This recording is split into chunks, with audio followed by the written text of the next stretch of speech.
Assalamualaikum warahmatullahi wabarakatuh. Waalaikumsalam warahmatullahi wabarakatuh. Bismillahi walhamdulillah. Alladzi jama'a alaina fi harokatis syahidiyah. Ashhadu alla ilaha illallah wahdahu la syarikalah wa ashhadu anna sayyidana Muhammadan abduhu wa rasuluh la nabiyya ba'dah. Wa sallallahu wa sallama ala sayyidina wa maulana Muhammad bin Abdullah wa ala alihi wa ashabihi wa man tabi'ahum bi ihsanin ila yaumil qiyamah. Amma ba'dah.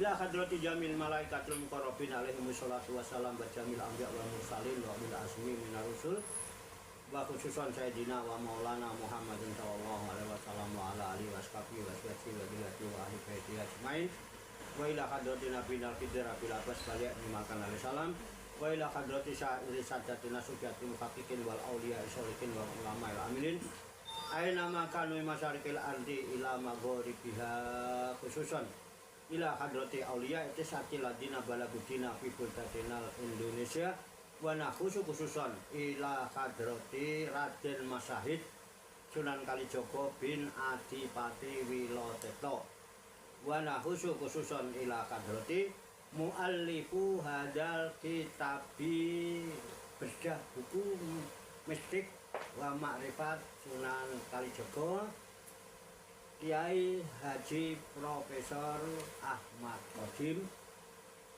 wa khususan ila hadrati Syekhina wa murabbi rubina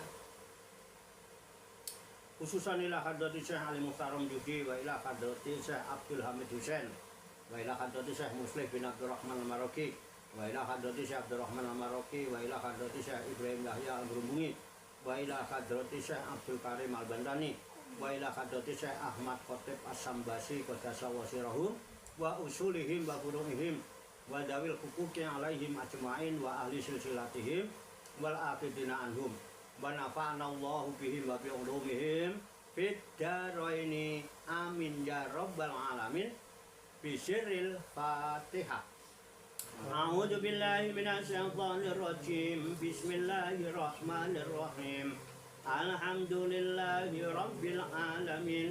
Ar-Rahmanir Rahim. Maliki yaumiddin. Iyyaka na'budu wa iyyaka nasta'in. Ihdinas siratal mustaqim. Siratal ladzina an'amta 'alaihim ghairil maghdubi 'alaihim waladdallin. Amin. Wa khususan ila hadrati walidayya. Khususan ila hadrati wa ila hadrati warhamhuma kama rabbayani shaghira syai'ul lillahi lahuma. Al-Fatihah. A'udzu billahi minasy syaithanir rajim. Bismillahirrahmanirrahim. Alhamdulillahi rabbil alamin. Ar-Rahmanir Rahim. Maliki yaumiddin. Iyyaka na'budu wa iyyaka nasta'in. Ihdinas siratal mustaqim.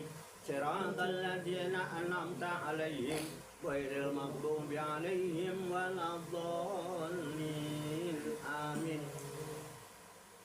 Suma ila arwahi abaina wa ummahatina wa jaddadina wa jaddatina wa masyayikhina wa ikhwanina wa asatidina wa ila arwahi min jami'il kubur minal muslimina wal muslimat wal mu'minina wal mu'minat summa ilayya wa ila jamil hadirin wal hadirat fi hadhil baitil mubarakah insyaallah bisehati wal afiyah wa bisalamati wal barakah wa bisafaati Rasulillah sallallahu alaihi wasallam biniatin sholihah hasil maqasidana wa maqasidahum wa maqasidahuna ajmain.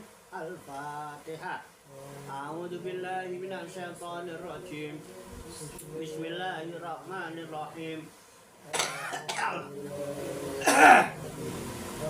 Ar-Rahmanir Rahim Maliki Yaumiddin. Iyyaka na'budu wa iyyaka nasta'in. Ihdinas siratal mustaqim. Siratal ladzina an'amta 'alaihim ghairil maghdubi 'alaihim waladdallin. Amin. Allahumma sholli wa sallim wa barik ala sayyidina Muhammadin wa ala alihi wa sahbihi ajma'in bi rahmatika ya arhamar rahimin. Allahumma ya Allah ya Hayyu ya Qayyum ya Badi'as samawati wal ardo ya Malikal mulki ya Dzal jalali wal ikram.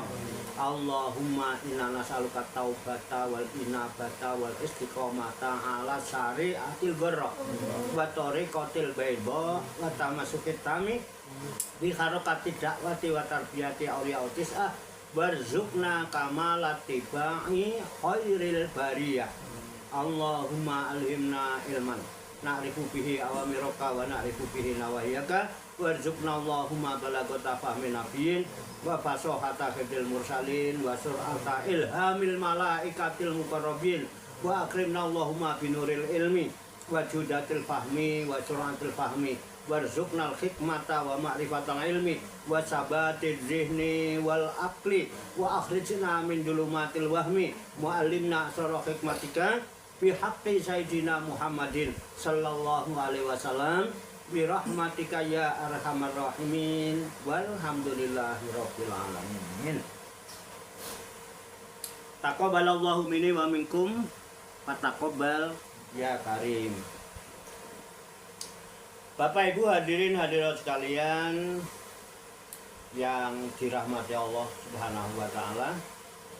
Salam sejahtera untuk kita semua. Rahayu Sagung Dumadi. Semoga seluruh makhluk di alam semesta, baik yang kelihatan maupun yang tidak kelihatan di setiap ruang dan waktu pada segala tingkatan, senantiasa mendapatkan ketenangan, ketenteraman, kenyamanan, keamanan, kedamaian, keselamatan, kesejahteraan dan kebahagiaan dari Allah Subhanahu wa taala, dan kepada kita sekalian senantiasa mendapatkan cucuran rahmat, barokah, maghfirah dan ridha Allah Subhanahu wa taala. Amin ya rabbal alamin.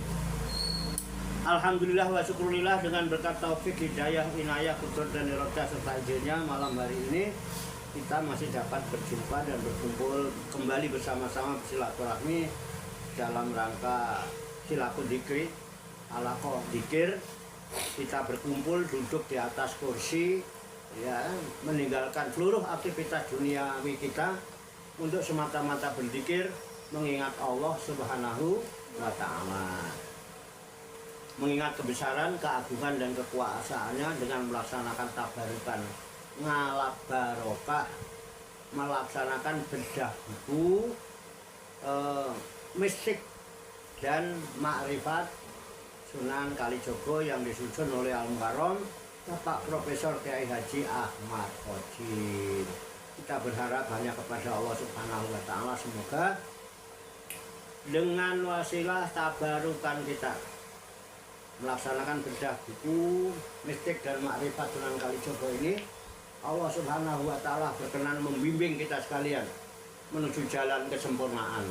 Kesempurnaan ilmu, kesempurnaan iman, kesempurnaan ihsan, kesempurnaan Islam, serta kesempurnaan hidup dalam berserah diri kepada Allah Subhanahu wa taala secara totalitas, secara kafah, pasrah, sumarah.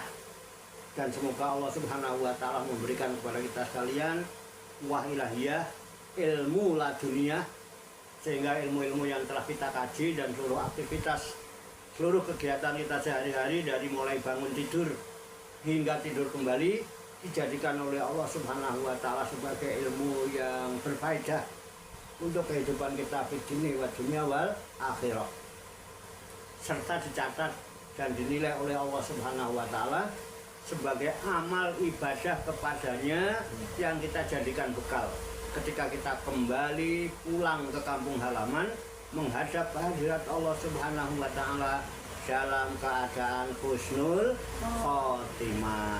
Li kulli niyatin sholihah ajarakumullah. Al-Fatihah. A'udzu billahi minasyaitonir rajim. Bismillahirrahmanirrahim. Alhamdulillahi rabbil alamin. Arrahmanir rahim. Maliki yaumiddin. Iyyaka na'budu wa iyyaka nasta'in. Ihdinas siratal mustaqim. Siratal ladzina an'amta 'alaihim ghairil maghdubi 'alaihim waladdallin. Amin. Baiklah, saya bacakan buku Mistik dan Makrifat Sunan Kalijogo yang bertepatan dengan pembahasan tentang nilai-nilai atau pembelajaran tentang buah belimbing yang dijadikan syair atau tembang oleh Kanjeng Sunan Kalijogo di dalam tembang Ilir-Ilir. Pada kesempatan yang telah lalu kita telah pahami dan kita bahas bahwa belimbing itu pinggirannya 5. Nah, ternyata pinggiran belimbing yang 5 itu dimaknai sebagai Pancasila. Pertanyaannya, memang sudah ada Pancasila? Sudah. Karena dulu di zaman Majapahit, maka Pancasila yang disebut adalah Pancasila Buddhis. Karena waktu itu Majapahit masih beragama Hindu Buddha. Nah, gimana di dalam Pancasila Buddhis itu ada 5 sila yang ini ajaran Hindu Buddha. Ya, yang pertama dilarang membunuh, ya, meninggalkan perbuatan pembunuhan apapun bentuknya, pembunuhan jiwa, pembunuhan karakter, pembunuhan ekonomi, pembunuhan hak hidup. Ya.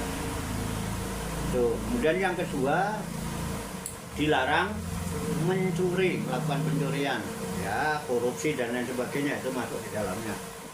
Nah, sekarang yang ketiga, betul ya? Yang ketiga, saya bacakan. Bismillahirrahmanirrahim. Yang ketiga belum ya? Iya. Hah? Yang ketiga. Sekarang yang ketiga. Yang ketiga, Bismillahirrahmanirrahim. Jadi Pancasila Buddhis yang ketiga, menghindari perbuatan asusila. Asusila yang tidak apa ya, yang tidak berakhlak lah. Dalam khazanah Jawa yang dibakukan dalam masa Hindu dan Buddha, yang termasuk dalam perbuatan asusila ialah main. Main artinya judi ya. Main dan madon. Main dan madon, main perempuan. Main alias judi adalah permainan untung-untungan dengan disertai taruhan. Judi membuat orang malas bekerja. Kita kalau udah senang judi, mau judi pakai apa? Judi online, judi apa? Gadang sampai malam-malam, besok pagi-pagi nggak bisa bangun pagi ya. Dulu nggak bekerja, orang malah bekerja. Menjauhi kenyataan hidup, orang judi itu jauh dari kenyataan hidup. Hidup semata-mata berpijak pada spekulasi.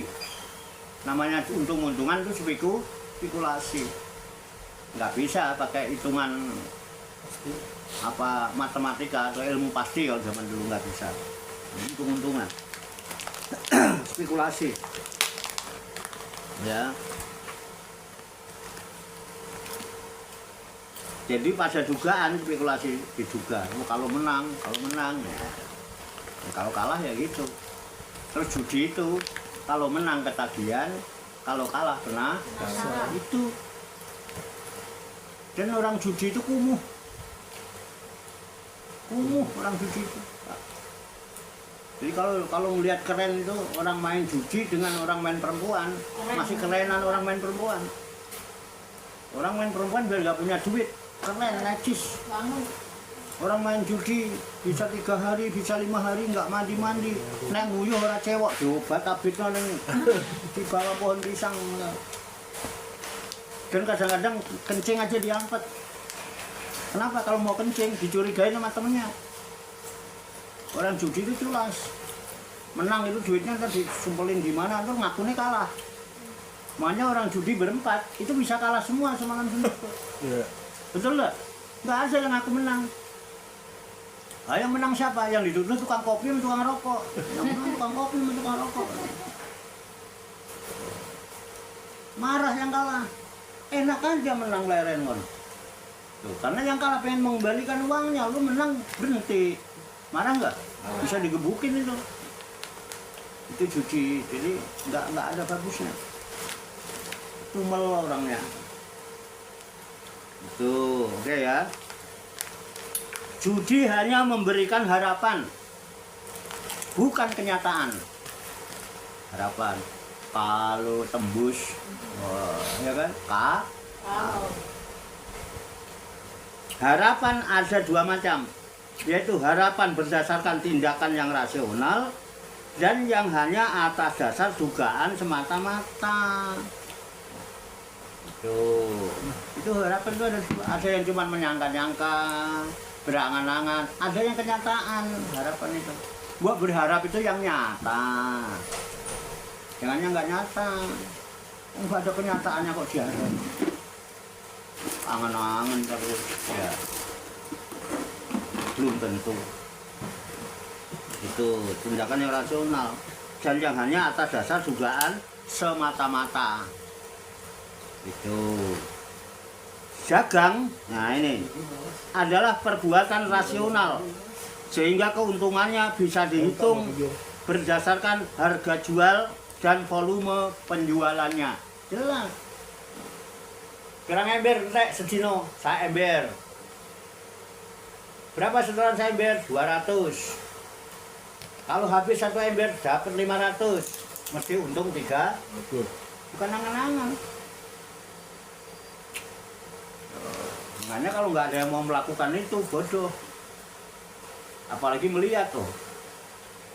Panjaku ado-ado ke Semarang, ke Batang, ke Banjarnegara, ada yang dari Banjarnegara, ada yang orang Batak ya, dan ke Jakarta jualan es krim, punya istri, punya anak, ya kan? Nanti sebulan, 2 bulan pulang kampung. Kira-kira kalau nggak bawa duit, mungkin nggak? Nggak mungkin, Pak. Pasti bawa duit. Berarti kan nyata.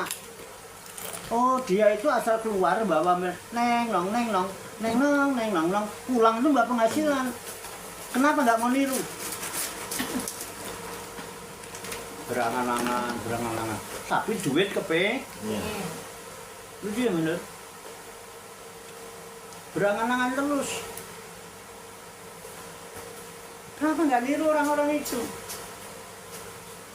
Bayangkan, saya tadi pagi Pak, saya melihat tukang kerupuk, kurus kayak Pak Dedi gini, udah sepuh. Tuh naik, Pak, istirahat dulu ya, aku bikin kopi sarapan dulu. Kenapa? Udah nggak mau. Ini ya, Pak, saya nggak butuh kelihatan Pak, entah saya mau ini kerupuk. Oh, tukang kerupuk jebul. Tukang kerupuk. Saya bayangin, saya ngeliat di Pak Prapor itu, kan 2 black tuh gantung. Ya. Itu kadang entah sebulan, tapi minggu Pak. Masih separuh Pak, orang kayu Pak. Tapi dia terus. Dia datang yang lempeng diambil diganti baru. Setorannya nggak full. Cuman yang laku kok. Ya. Bayangkan, sak black kalau laku semua cuman 37.500. Kira-kira kalau cuman laku separuh berapa? Rasionalnya bagaimana istrinya di kampung? Kok ya bisa pulang kampung? Kalau nggak ada hasilnya nggak mungkin dia lakukan, dibubur. Akhirnya, Pak, kan zaman kesini lama, saya bilang. Iya, pulang kampung dulu kadang. Terus, kalau satu black ini Pak, kadang 3-4 hari habis Pak. Walaupun saya nggak bisa makan kerupuk itu, karena di sini orang kalau ada kemilan senang, kadang malam-malam meratakan ada kemilan ya enak. Terus nak, kira-kira Pak, kalau sampan tinggalin dua black, melempem enggak ya? Enggak Pak, pasti entek lah. Saya itu kalau makan mie itu kerupuk bisa habis 4. Cuman ya harus dimasakin mie kalau saya makan kerupuk, kalau enggak kan nggak bisa. Celupin. Iya, direndam. Udah, tinggalin 2. Nggak melempem tapi Pak, udah tenang aja. Nanti kan kalau melempem saya ganti yang baru. Nah, Pak, saya mau bayar sekarang ya 75 berarti dong 2 black. Biasanya kan cuma 375, kadang tak kasih 40 kan. Kan daripada bingung membalikin, dan 40 aja. Kalian gampang. 75. Udah Pak, ini sekalian ya sini. Jangan. Kan belum tahu. Takutnya kesini ada yang melempem, nggak dihitung. Dan ngitungnya nanti aja. Saya bukan ngutang Pak, diutangin. Dan dia juga nggak bilang ngutangin, nanti aja. Jadi kalau habis bayarnya 2 Pak. Iya, kalau habis. Kalau nggak habis, diganti. Yang melempem diambil, diganti baru. Bayarnya dihitung yang Laku. yang melempem nggak dihitung. Berarti kan belum tentu 75 bayarnya, bisa cuma 60. Nah, hikmah yang bisa kita ambil, bayangkan orang setua itu badannya kurus, kalungan anduk, lihat geroboknya segede apa itu. Bisa nggak membayangkan kalau dorong ditandakan gitu. Kenapa dia mau lakukan itu?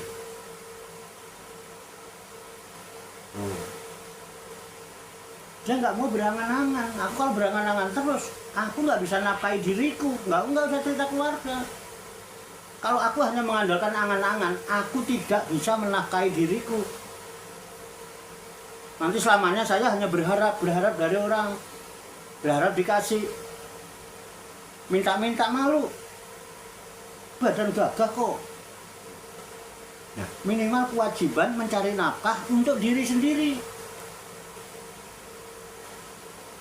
Itu hikmah Pak. Dan dia lakukan itu Pak Siri. Setiap hari. Orang tua itu. Mana saya malu kalau nggak usaha itu malu saya. Hasil nggak hasil saya harus usaha. Nawaitunya untuk menafkahi diri saya sendiri. Saya nggak punya istri kok. Syukur-syukur ada imbasnya. Lu bisa lu meper. Bisa dimanfaatkan untuk keluarga yang ada, ya kan? Namanya saya ahlul bait, sohibul bait, ya bisa lu meber ke ahlul bait yang ada. Makanya aku nggak enak kalau ngopi sendirian tuh sama orang ngopi gitu ya. Kesannya tuh. Makanya aku kopinya adoh kayak. Mau nih gini orang ngopi sungkan aku. Ngono ya ora sing dipikiran mbok dicegakno ben ora watu-watu. Ngono ya ora itu. Emang egois tenan. Enggak bercanda Pak. Jangan baper. Oke. Kan kehidupan tuh begitu kan Pak. Iya, itu yang baper Pak. Ini yang baper nih Pak, yang baper nih. Enggak, saya cerita. Yang baper nih Pak. Tapi tujuan awal minimal saya untuk menafkahi diri saya karena diri saya butuh nafkah. Kalau enggak siapa yang mau nafkahi saya? Ya? Benar. Iya. Kalau istri saya pegawai negeri ya kan? Nafkahi sama istri. Itu minimal pensiunan gitu. Nah, syukur-syukur berimbas. Enak. Oh, sama. Jadi pengen sungkan aku nggak enak nih jadinya nggak ngerepotin kan. Tapi kan minum sendiri juga nggak enak juga gitu kan. Oke, paham ya? Ini kenapa? Walaupun sedikit hasilnya saya jualan kerupuk, saya yakin pikiran dia, tapi nyata, hasilnya kok nyata.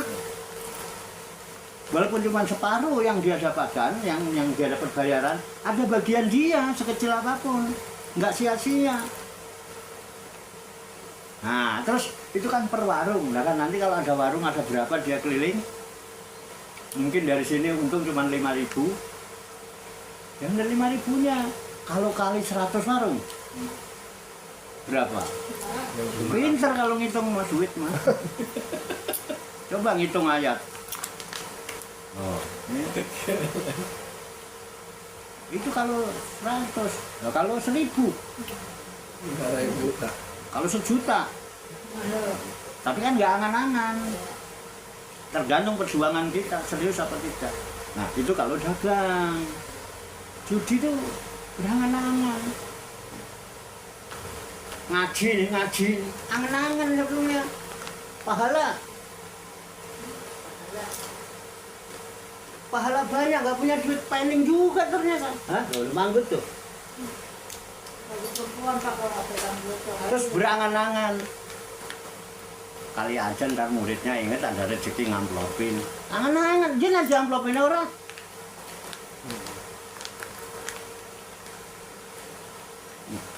Enggak apa-apa yang ngomong juga Ustadz kok. Kan ini Ustadz juga ya Pak. Gitu loh Pak. Jangan kayak Juki kita. Aduh, karena saya mau biarin. Minimal saya bisa nafkahin diri saya. Logikanya saya masih doyan ngopi, doyan rokok, ya kan jangan sampai ngerepotin anak, jangan sampai minta-minta sama anak. Anak bisa ini sendiri untuk nyekolahin anaknya gitu. Oh, udah bangga orang tua. Bahagia banget juga. Kagak kepingin ngarep dari anak. Enggak ngatin. Gitu. Kadang-kadang orang tua itu ngeliat anak capek aja kesian. Sama juga orang tua. Cinta dan kasih sayang orang tua itu nggak ada habisnya. Anak mana punya bini lebih sayang sama bininya daripada bapaknya. Ayo jujur, lebih sayang bet atau lebih sayang mama? Enggak.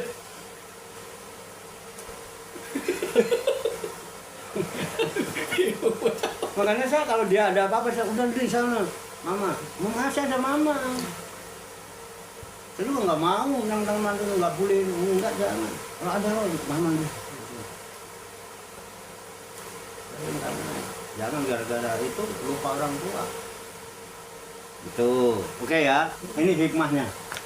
Ini perlu saya ceritakan karena ini hikmah yang paling penting dalam kehidupan kita sehari-hari. Percuma kita beda buku, ngaji, kita nggak bisa ngambil Ini kan kita mau ngambil hikmahnya. Nggak peduli ini mistik dianggap musyrik apa tidak, karena nggak ngerti.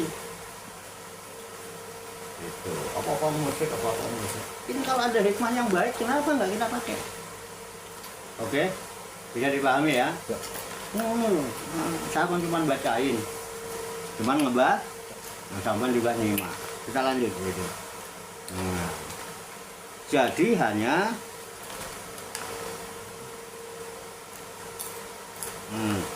judi hanya memberikan harapan, bukan kenyataan.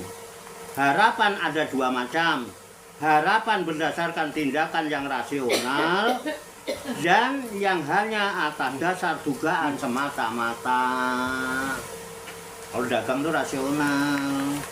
Dagang adalah perbuatan rasional, sehingga keuntungannya bisa dihitung berdasarkan harga jual dan volume penjualannya. Tapi judi semata-mata dugaan, hanya tebakan, bukan kepastian.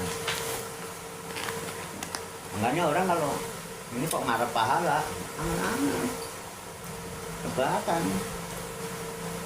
Siapa yang udah pernah dapat pahala? Waktu kalau judi. Ayo, gimana Pak Ustaz? Nah, boleh dikomenin nggak apa-apa, nggak gitu Pak. Nah. Nggak apa-apa, murid tidur debat sama guru boleh. Sunan Kalijogo sering debat sama anggota Wali Songo dan Nata Bengir, dia guru-gurunya. Pernah guru. Sama Sunan Bonang, kenceng. Berlawanan. Nggak apa-apa, untuk kebenaran. Al-haq min rabbik. Wah ini kan kiai nanti kuah, enggak ada, bener mah bener aja, bener bukan dari kiai, bukan dari ulama. Al-haq min rabbik, bener itu yang dari Tuhanmu, Tuhanmu itu yang Rabbul Alamin, yang menciptakan alam semesta, yang maha meliputi, yang tidak membutuhkan tempat. Ayo. Kira-kira kalau sampean ngundang-undang orang, terus dijak ngadep nang Gusti Allah.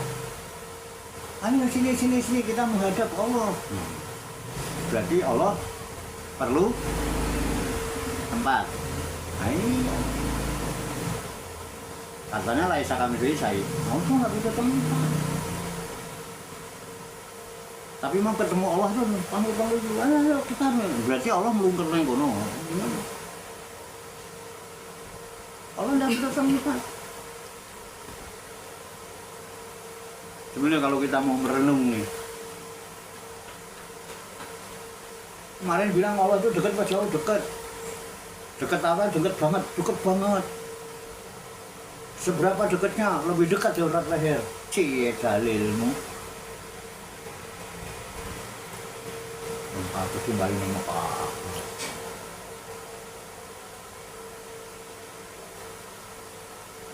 Harus ke tempatnya. Berarti Allah butuh tempat. Gimana? Atau gimana kalau ada pandangan lain? Karena belum ada di tempat seru.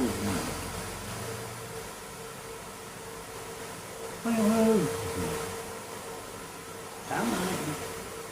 Banyak hal yang enggak itu. Makanya kita harus bisa bedakan. Di sinilah peranan mistik sangat dibutuhkan di dalam agama. Makanya mistik itu ada dua. Ada mistik tentang keagamaan, ada mistik yang tentang kemasyarakatan. Mistik yang tentang kemasyarakatan itu sebagaimana dipahami oleh masyarakat umum. Yang dianggap mistik itu kalau ada orang ketemu kuntilanak, ada orang ketemu genderuwo, ada dukun bisa ngundang setan. Betul? Begitu bukan? Iya. Nah iya, kalau keagamaan tidak begitu. Mistik dalam keagamaan khususnya Islam itu adalah upaya-upaya bagaimana kita bisa berhubungan, nyambung dengan sang pencipta alam semesta ini. Gimana? Jangan dianggap sama, mistik dukun itu. Mistik kamu enggak. Memang hubungannya kepada hal-hal yang tidak rasional, mistik itu. Yang tidak bisa dijangkau oleh pikiran. Makanya nggak usah pakai pikiran urusan dengan Tuhan. Kalau pakai pikiran nggak nyambung, dimensinya bukan dimensi itu, ada dimensi. Makanya pikiran kita terbagi dua, ada pikiran sadar, ada pikiran bawah sadar. Sampai kok nggak nunggu soal dalam pikiran sadar, raisem, beneran. Kita mau dikit dalam pikiran sadar nggak bisa. Nah, padahal untuk berhubungan dengan Tuhan itu kita harus mencapai satu puncak namanya puncak kesadaran. Kalau kita mau mencapai puncak kesadaran, berangkatnya dari bawah atau dari atas? Kalau kita mau ke puncak, itu berangkatnya dari bawah atau dari atas? Bawah. Hah? Bawah. Dari bawah. Makanya dimensinya adalah dimensi bawah sadar. Belum pernah kan ngomongin ini?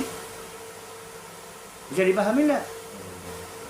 Dari alam bawah sadar, pikiran bawah sadar inilah nanti ada yang namanya taroki.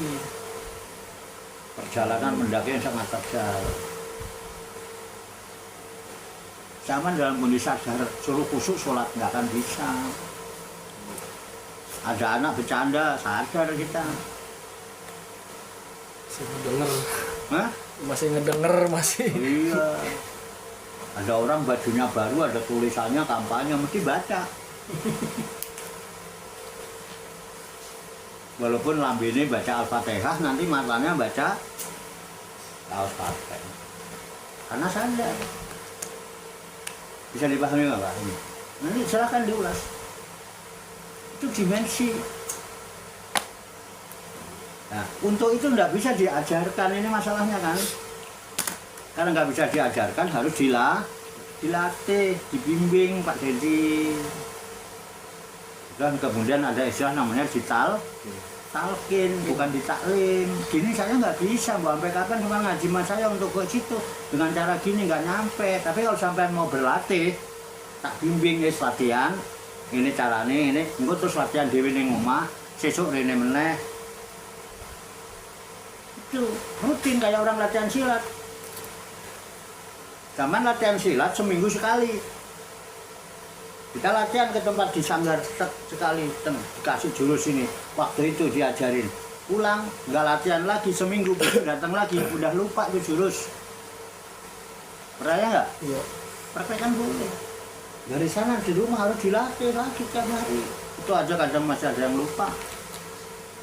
Nah, nanti dibenahin lagi ketika datang. Nah, itulah fungsi tawajuhan.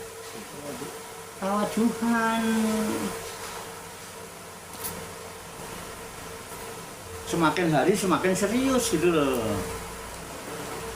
Niatnya dibenahin dari mulai berangkat dari rumah. Jadi bukan karena terinspirasi, karena termotivasi oleh teman atau apa. Ada kesadaran. Aku butuh.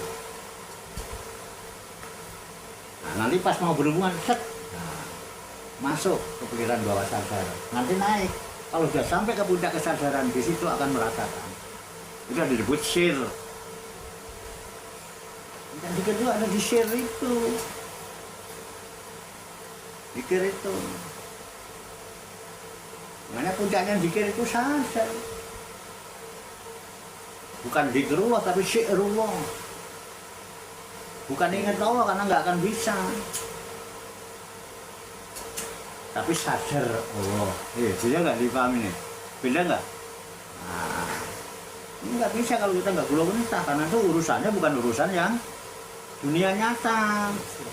Tapi goib itu namanya mistik. Tentang yang diajarkan Sunan Kalijogo itu bagaimana orang bisa mengenal Tuhan, selalu dekat dengan Tuhan. Sehingga kehidupan itu menjadi harmonis. Karena apa? Mau gini gitu, merasa diawasi sama Tuhan. Merasa menerima kebaikan-kebaikan setiap saat dari Tuhan. Punya rasa apa? Tahu diri gitu. Coba sampai selalu baik sama saya ini. Mesti ada rasa gimana itu. Oke ya. Nah itu. Jadi kepastian, kenyataan itu. Makanya usaha itu yang rasional, yang nyata, jelas. Kalau gini nanti untungnya ini, kalau nanti gini nanti dapat ini gitu. Tapi nek nggak ada usaha tanpa dilakukan. Sekarang misalnya Mbah Nur nih, kan dagangnya es. Umpama jenengan ora usah keliling ngono piye, Mbah? Wis sebenarnya dodolan es ah. Ese wis ana 2 ember kok ning omah. Gimana? Nah iya, makanya keliling. Diusahakan. Nyari apa? Nyari orang. Usaha apa yang nggak nyari orang? Ini kan belum apa-apa, belum dipelajari, belum di ini. Nyari orang susah Pak, ini kan nyari orang lah. Usaha apa juga nyari orang, kamu jualan sendirian. Emang kerja nggak nyari orang Pak? Nyari orang. Jadi karyawan nyari orang nggak? Nyari orang. Nah iya. Jadi presiden dia nyari orang. Masa kerjanya nyari orang. Nah bertele-tele nggak mau tinggal. Itu aja kalau saya. Memang hidup ini kan hubungan antara sesama manusia dan hubungan dengan Tuhan. 2 itu. Oke. Manusia memang hidup dari harapan. Gak ada manusia yang gak berharap. Manusia memang hidup dari harapan. Jika tidak ada harapan, alias tidak ada asa. Asa itu ya harapan. Gitu. Makanya orang yang putus harapan disebut putus asa. Manusia kemungkinan besar tidak tertarik untuk menempuh hidup ini. Tidak tertarik. Ya, untuk berharap itu. Karena itu orang yang putus asa sering berusaha mengakhiri hidupnya. Orang putus asa karena nggak mau menerima kenyataan. Maunya berangan-angan tapi kenyataannya kok nggak pernah ada gitu loh. Putus asa. Itu. Orang bilang depresi atau apa gitu ya. Susah. Sementara kebutuhan kita punya. Tuh. Baik dengan jalan pintas, bunuh diri maupun secara perlahan-lahan. Yang orang bilang hidup segan mati, nggak mau. Itu. Misalnya tak memedulikan hidupnya yang akhirnya jatuh sakit dan mati. Hidupnya udah nggak dipeduliin. Sifat judi yang memberi harapan atau kosong itu menarik manusia karena memberi harapan. Tapi harapan kosong menarik manusia. Ya manusia mudah tertarik judi, bukan hanya pada manusia dewasa, tapi juga anak-anak. Karena itu arena permainan elektronik amat digemari anak-anak. Anak-anak kecil sekarang itu di pos pada bisa main remi. Aku yang iso. Kalau diajarin sama anak-anak main itu anak-anak tahu. Ini Pak, salah. Ini. Oh iya, Nang. Aku kadang yang melok. Tenang. Anak-anak, bukan orang dewasa. Dengan judi orang mengadu untung. Dengan kemungkinan besar modal yang sudah di tangan lenyap seketika malah. Yang ada hilang malah. Modal yang seharusnya untuk menghidupi atau memenuhi kebutuhan hidup keluarga bisa sirna dalam waktu sekejap. Yang harusnya cukup buat beli sekian liter malah habis besok kebingungan. Itu judi. Nah, tak habis di sini nanti. Kalau nggak selesai kita lanjutkan yang akan datang ya. Siapa yang dirugikan dalam perjudian? Tentu bukan hanya dirinya atau pihak petaruh, tetapi juga anggota keluarganya. Selain itu, juga membuat kecewa pihak yang dikalahkan dalam arena perjudian. Nggak ada orang kalah bangga, seneng. Ulang. Akibatnya, sering terjadi perkelahian di daerah perjudian. Bukan hanya itu, akibat perjudian lainnya adalah hilangnya rasa malu si penjudi. Ingatlah kisah perjudian antara Pendawa dan Kurawa. Nah, ini Pendawa sama Ngastina pernah judi loh. Di situ istri pun dijadikan taruhan. Dan sampai sekarang pun kejadian istri dijadikan barang taruhan masih kita dengar. Puncak dari kerugian perjudian adalah hilangnya kemakmuran rakyat. Karena itu judi disebut sebagai perbuatan asusila. Tak berakhlak, tak beradab, atau amoral, tidak bermoral. Dalam Al-Quran, judi disebut sebagai tindakan yang memiliki beberapa manfaat. Tapi dosa yang ditimbulkannya jauh lebih besar daripada manfaatnya. Dosa kerugian atau kerusakan yang ditimbulkan oleh judi jauh lebih besar daripada keuntungan yang bisa didapatnya. Ini orang judi nih, hari ini kalah 1 juta Pak. Besok menang 100.000. Terkenalnya menang apa kalah? Menang. Gimana dong belinya, kan semalam menang. Ruginya gua kalahnya 1 juta kemarin lu kagak hitung. Ini udah nggak rasional Pak. Betul nggak? Kok Pak Warno tahu ya? Saya tukang judi. Saya penjudi kok. Saya kalau judi pakai undangan resmi, ngeluruk. Tawar. Makanya bisa cerita. Mau dibuktikan boleh. Nah, makanya para ustadz balik kalau perlu itu belajar jable, belajar suci, belajar main rokil itu. Tapi nanti ceritanya tenanan, tapi aja kebablasan. Tapi ngeliat potongannya itu menjable sekali ketagihan leren. Ojo nek urung itu. Terus niru-niru Gusmi barang ngono kae ya. Gusmi itu mainnya di tempat judi, tempat peluncuran. Ini kan Hamimnya itu Hamim Khalil. Hamim Dasuli. Gusmi, apa wali ya kan? Wali. Kalau di Semarang itu di Tanjung Mas, judinya sama Cina-Cina. Jadi orang Semarang udah gak asing sama Gusmi. Aku. Keren. Itu. Dia pernah tak ajak minum bir sekali, udah sekali doang nggak pengen lagi. Pas ada dangdutan di jalanan.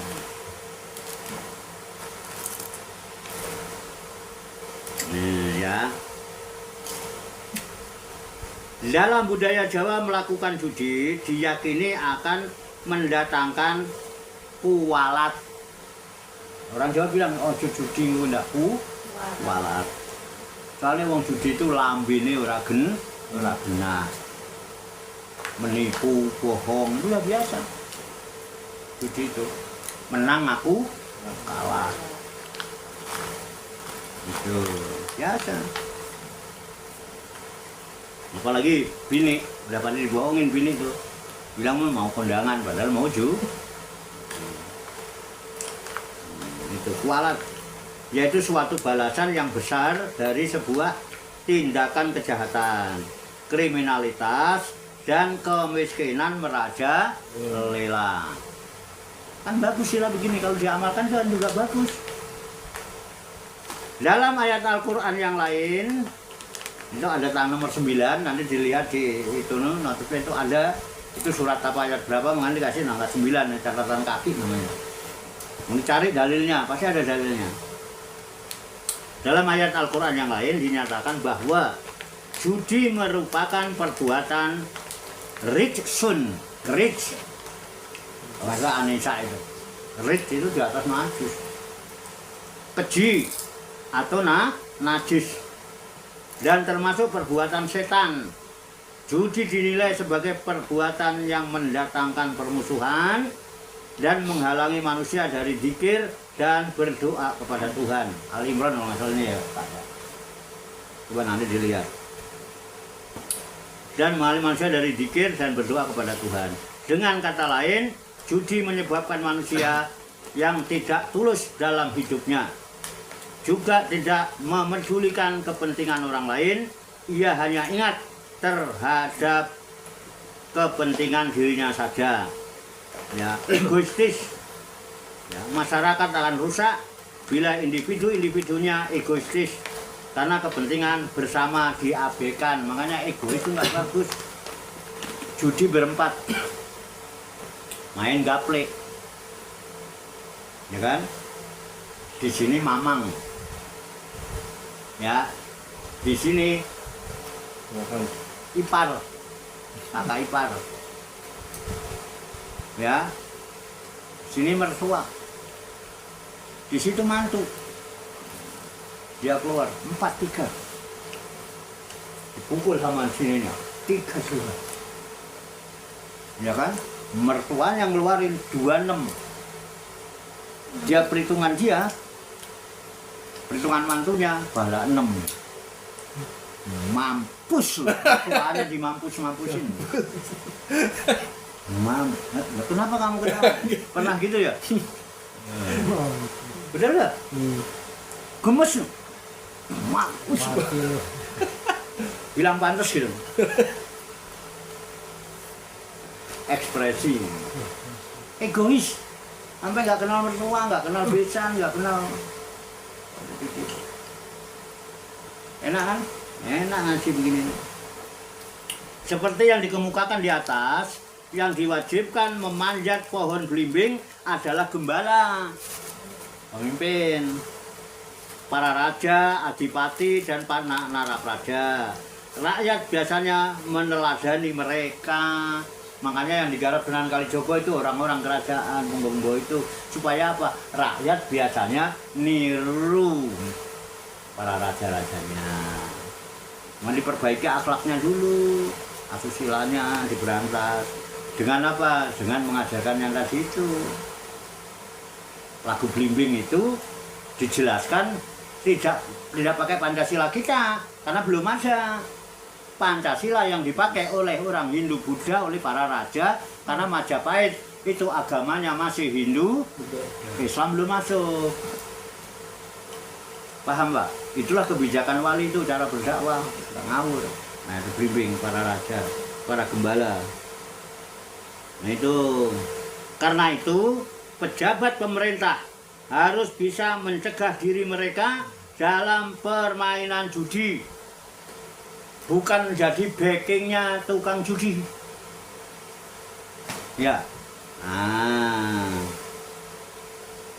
Termasuk judi dalam perbuatan peraturan dan undang-undang. Termasuk judi dalam pembuatan peraturan dan undang-undang.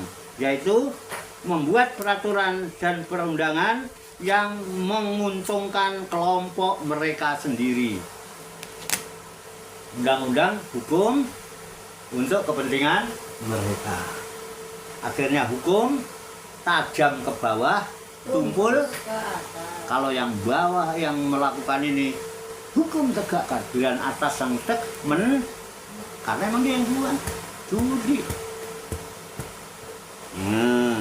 Tidak boleh terjadi pemikiran bahwa pejabat penyelenggara kekuasaan negara adalah bandarnya,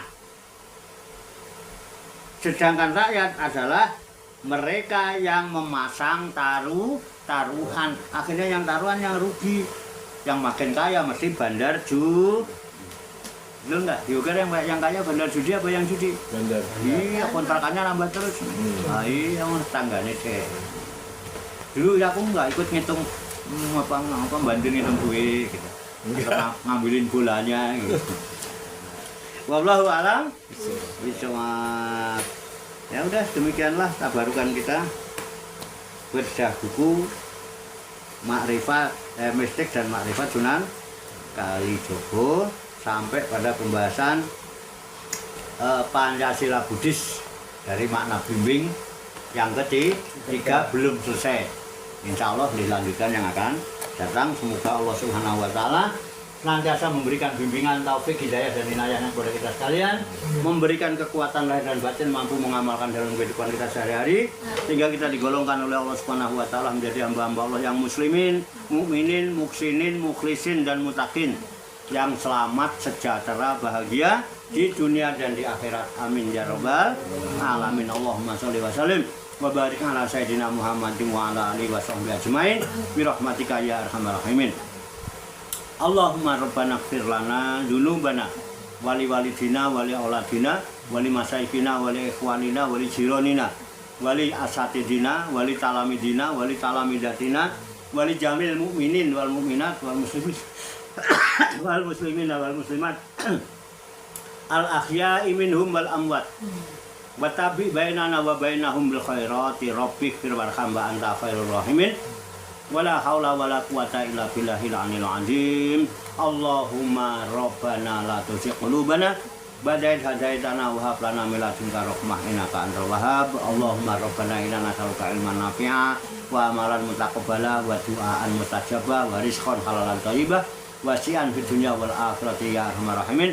Allahumma rabbana amanna bima anzalta wa taba'na rasula faktubna ma'as syahidin. Allahumma rabbana atina min ladunka rahmah wa hayyi lana min amrina rasada. Allahumma rabbana atina fid dunya hasanah wa fil akhirati hasanah wa qina adzabannar. Wa sallallahu wa sallama ala sayyidina wa maulana Muhammadin wa ala alihi wa sahbihi ajmain. Wa akhiru da'wana anil hamdulillahi rabbil alamin. Taqabbalallahu minni wa minkum fa taqabbal karim. Demikian, banyak kekurangannya, banyak kesalahannya, saya mohon maaf. Apabila ada hal yang kurang dipahami, mau ditanyakan, didiskusikan, nanti kita sambil makan atau sambil ngopi bersama-sama rokokan.